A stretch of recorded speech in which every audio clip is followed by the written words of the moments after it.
स्वागत है NF news पर। मैं हूं आपके साथ रोहित। कांग्रेस का क्या हाल हो गया है 2014 के बाद, ये सब ने देखा है। चुनाव दर चुनाव कांग्रेस की हालत खस्ता होती जा रही है। अब जब 2029 के लिए चुनाव तैयारियों में लगी है कांग्रेस, तो उससे पहले राहुल गांधी पर उनके ही वरिष्ठ नेता तमाम सवाल खड़े कर रहे हैं। अब वो चाहे बात दिग्विजय सिंह की हो, मनीष तिवारी की हो, बात मणिशंकर अय्यर की हो, या फिर हो शशि थरूर की, घुमा फिराकर अगर आप कान ऐसे पकड़ें चाहे ऐसे पकड़ें, बात राहुल पर ही जाकर लग रही। कांग्रेस में इस वक्त कोई भी कुछ बोल रहा है तो क्या कांग्रेस में गृह युद्ध चल रहा है? आपस में ही एक दूसरे से नेता लड़ रहे हैं। मेरे साथ वरिष्ठ पत्रकार पंकज प्रसून जी हैं। पंकज जी, अभी तक तो हमने ये सुना केवल शशि थरूर ही लगातार मुखर होकर बोल रहे थे, लेकिन अब और तमाम नेता, ऐसा क्यों कि राहुल के खिलाफ कांग्रेस में इतना विद्रोह? नहीं, 99 का फेर सुने हैं? 99 का फेर 2024 में देखा था, वो साइन भी याद है। हाँ, वो 99 सीट आई थी, एक निर्दलीय ने सपोर्ट कर दिया तो 100 हो गई कांग्रेस, और फिर असम के एक एमपी चले गए तो वापस 99 आ गई। जहां से चले थे वहां सोचिए, एक ऐसी पार्टी है जहां जीते हुए सांसद भी पार्टी छोड़कर जा रहे हैं, जिसको अन्ना है वो भी छोड़ के चला जा रहा है। चलिए, जिसका कोई स्कोप नहीं नजर आ रहा है, जिसका टिकट कट गया वो जा रहा है, तो एक क्षण के लिए समझ में आता है। लेकिन पहली बार मैं ऐसा देख रहा हूं कि जो जीता हुआ है, जिसके पास 3-4 साल बाकी है, अभी सांसद है, और वो छोड़ के चला जा रहा है भाजपा में विधायक का चुनाव लड़ने, और वो भी गारंटी कि वो चुनाव जीतेगा या हारेगा। हुआ ना, प्रद्योत बारदोलई ने किया ना ये काम। चलिए, अगर अभी बुरी हालत नहीं समझ में आ रही है, तो जितने भी बड़े बड़े नेता हैं जो थोड़ा सा सेंसिटिव हैं, थोड़ा सा सेंसिटिव, उनमें से कौन ऐसा है जिसको आपने आखिरी बार राहुल गांधी की तारीफ करते देखा है? आनंद शर्मा, कपिल सिब्बल, मनीष तिवारी, दिग्विजय सिंह और शशि थरूर, और ऐसे करके मैं 50 नाम गिना दूं तो सिर्फ वीडियो का ये टाइम वेस्ट। चलिए, तारीफ करते नहीं सुना है, लेकिन मजाक कहां उड़ा दिया इन लोगों ने, ये भी तो सब बताइए। अय्यर और दिग्विजय सिंह का एक इंटरव्यू है, और जिसमें वो भारत जोड़ो यात्रा के का बातचीत कर रहे हैं, आपस में डिस्कशन कर रहे हैं, और उसमें एक महिला है जिन्होंने कहा कि दिल्ली से गुजर रही है उनकी भारत जोड़ो यात्रा, और खूब ये आ रहा है टेलीविजन पे, तो ये प्रचार हो रहा है, यूट्यूबर को ऐसे इंटरव्यू दे रहे हैं वगैरह। बोला कि जब गुजर गई यात्रा तो हम लोग गए, तो पता चला कि आम जनता को, वहीं के रहने वाले जंगपुरा के आम जनता को पता ही नहीं कि राहुल गांधी कब आए कब चले गए। और फिर बाद में फीडबैक लिया। संगठन का काम क्या है कि भाई एक बार यात्रा गुजर गई, आम लोगों से बातचीत करो।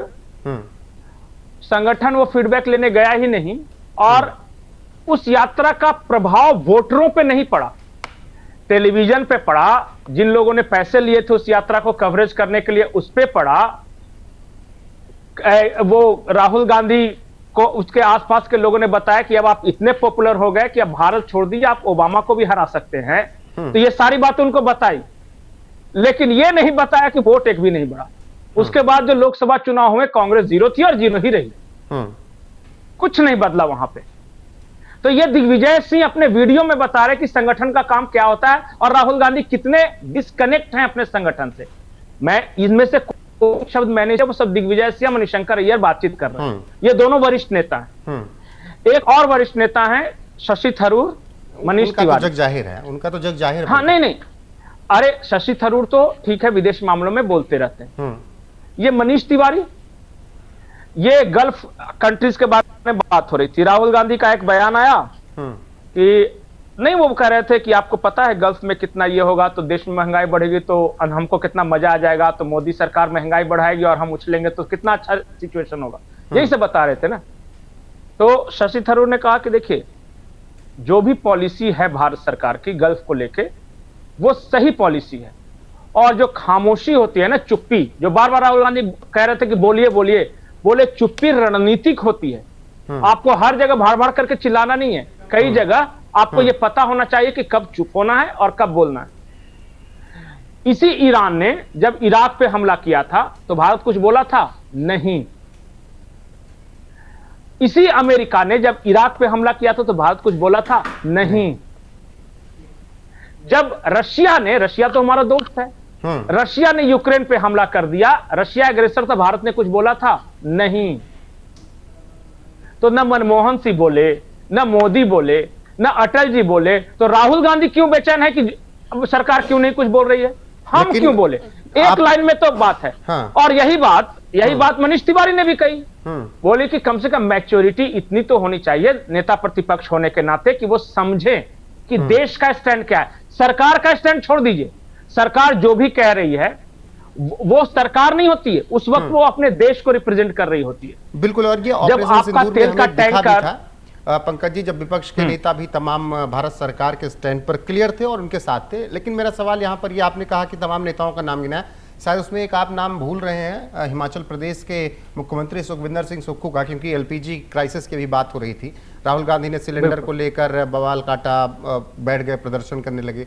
सुखविंदर सुक्खू ने कहा कि किसी बात पर ध्यान मत दीजिए, एलपीजी कोई समस्या नहीं, सिलेंडर हिमाचल प्रदेश में मौजूद है, कोई क्राइसिस नहीं है, सबको सिलेंडर मिलेगा, बवाल करने की जरूरत नहीं है। तो खुद के नेता राहुल गांधी की बात को पलट दे रहे हैं।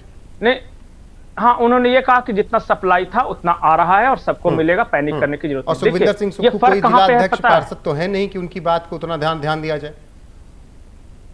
हाँ, फर्क कहाँ है पता है? एक जिम्मेदार पद पे होना और उसके अनुसार कंडक्ट करना, और एक ऐसे ही खुला होना। राहुल तो सबसे बड़े जिम्मेदार पद पे प्रधानमंत्री के बाद।